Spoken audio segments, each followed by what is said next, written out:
CM Chandrababu Naidu ఈరోజు కర్నూలు జిల్లాలో పర్యటించనున్నారు. సి క్యాంపులో రైతు బజార్లో రైతులు కార్మికులతో మాట్లాడతారు. అనంతరం నంద్యాల చెక్ పోస్ట్ వద్ద ఉన్న కేంద్రీయ విద్యాలయంలో స్వర్ణాంధ్ర స్వచ్ఛాంధ్ర పార్కు భూమి పూజ చేస్తారు. అక్కడి నుంచి ప్రజా సమస్యల పరిష్కార వేదిక కార్యక్రమంలో పాల్గొని ప్రజల నుంచి అర్జీలు స్వీకరిస్తారు. సీఎం చంద్రబాబు పర్యటన సందర్భంగా జిల్లా అధికారులు అన్ని ఏర్పాట్లు పూర్తి చేశారు. 1700 మందితో పోలీసు బందోబస్తు ఏర్పాటు చేస్తున్నట్టుగా జిల్లా ఎస్పీ విక్రాంత్ పాటిల్ తెలిపారు. పూర్తి సమాచారం ఇచ్చేందుకు మా కరెస్పాండెంట్ శివరాజ్ కుమార్ జాయిన్ అవుతున్నారు. Good morning Shivaraj Kumar. So ఏ టైం చంద్రబాబు చేరుకుంటారు? చంద్రబాబు పర్యటన నేపథ్యంలో ఏర్పాట్లు ఎలా ఉన్నాయి? ఏం చెప్తున్నారు? తెలుగు తమ్ముళ్ళు ఏం చెప్తున్నారు? అధికారులు ఏం చెప్తున్నారు? Good morning Satish. మరి కాసేపట్లోనే సీఎం చంద్రబాబు కర్నూలు జిల్లాలో పర్యటించనున్నారు. సుమారు 11:30 సమయానికి కర్నూలు జిల్లాకు చేరుకున్న సీఎం చంద్రబాబు దాదాపు సాయంత్రం 5 గంటల వరకు కర్నూలులో పర్యటించనున్నారు.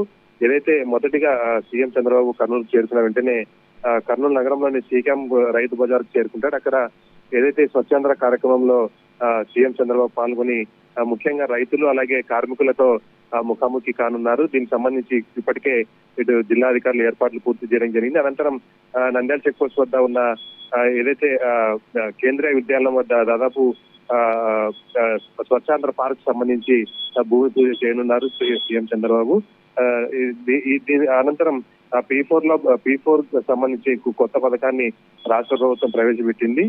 ఇందులో భాగంగా 2 బంగారు కుటుంబాలతో నేరుగా చంద్రబాబు ముఖాముఖి నిర్వహించి వారిని ఏదైతే దీనికి సంబంధించి వివరాలు వారికి తెలియజేయనున్నారు. అనంతరం దాదాపు ఏదైతే ప్రజావేదికకు చేరుకుంటారు. దాదాపు గంట పాటు ఏదైతే ప్రజల నుంచి అర్జీలు కావచ్చు వారితో ముఖాముఖి చంద్రబాబు నిర్వహిస్తారు. అనంతరం 3 గంటల నుంచి దాదాపు 5 గంటల వరకు ఏదైతే టీడీపీ క్యాడర్ తో చంద్రబాబు సమావేశం నిర్వహించినారు. ముఖ్యంగా జిల్లాలోని సీనియర్ నాయకులు కావచ్చు, టీడీపీ ఎమ్మెల్యేలు కావచ్చు, ఎంపీలు అందరితో ఏదైతే చంద్రబాబు నేరుగా వారితో మాట్లాడే అవకాశం అయితే ఉంది. ముఖ్యంగా ఏదైతే కొంతమంది సీనియర్ నాయకులు ఈ నామినేటెడ్ పదవుల్లో రాకపోవడంతో కొంత అసంతృప్తిగా ఉన్నారు.